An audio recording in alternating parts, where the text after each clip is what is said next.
Assalamualaikum warahmatullahi wabarakatuh. Innal hamdalillah nahmadu wa nasta'inu wa nastaghfir wa na'udzubillahi min syururi anfusina wa min sayyiati a'malina may yahdihillahu fala hadiyalah. Asyhadu an la ilaha illallah wa asyhadu anna Muhammadan abduhu wa rasuluh, amma ba'd.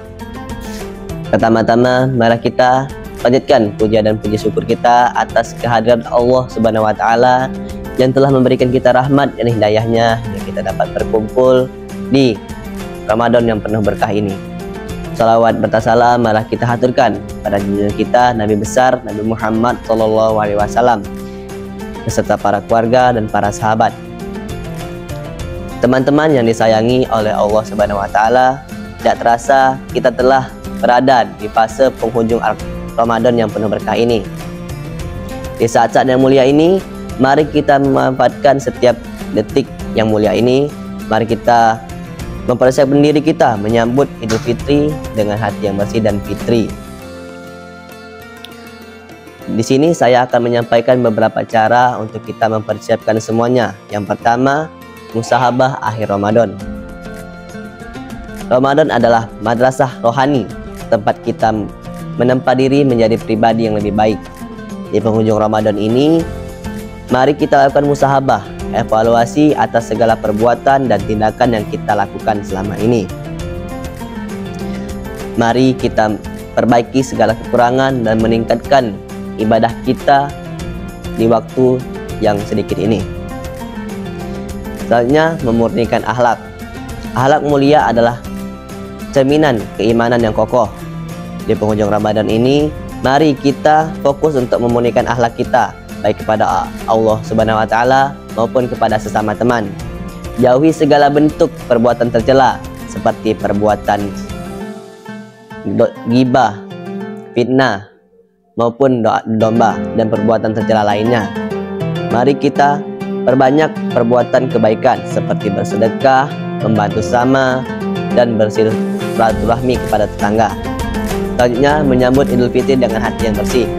Idul Fitri merupakan momen kemenangan di mana saat kita kembali dengan fitri bersih dari dosa. Namun sebelum kita tiba di waktu kemenangan itu, mari kita bersihkan hati kita dari segala penyakit tercela seperti penyakit hati, seperti dengki, iri, dan dendam. Lapangkan dada kita untuk memaafkan sesama, baik kepada keluarga, sahabat, maupun tetangga. Dalam Al-Quran, Allah berfirman dalam surah Al-Imran ayat 134 yang berbunyi, yaitu orang-orang yang berinfak baik di waktu lapang maupun sempit, dan orang-orang menahan amarahnya dan memanfaatkan kesalahan orang lain. Dan Allah mencintai orang-orang berbuat kebaikan.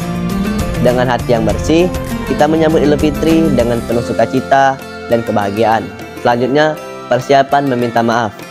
Meminta maaf adalah bagian penting dari tradisi Idul Fitri.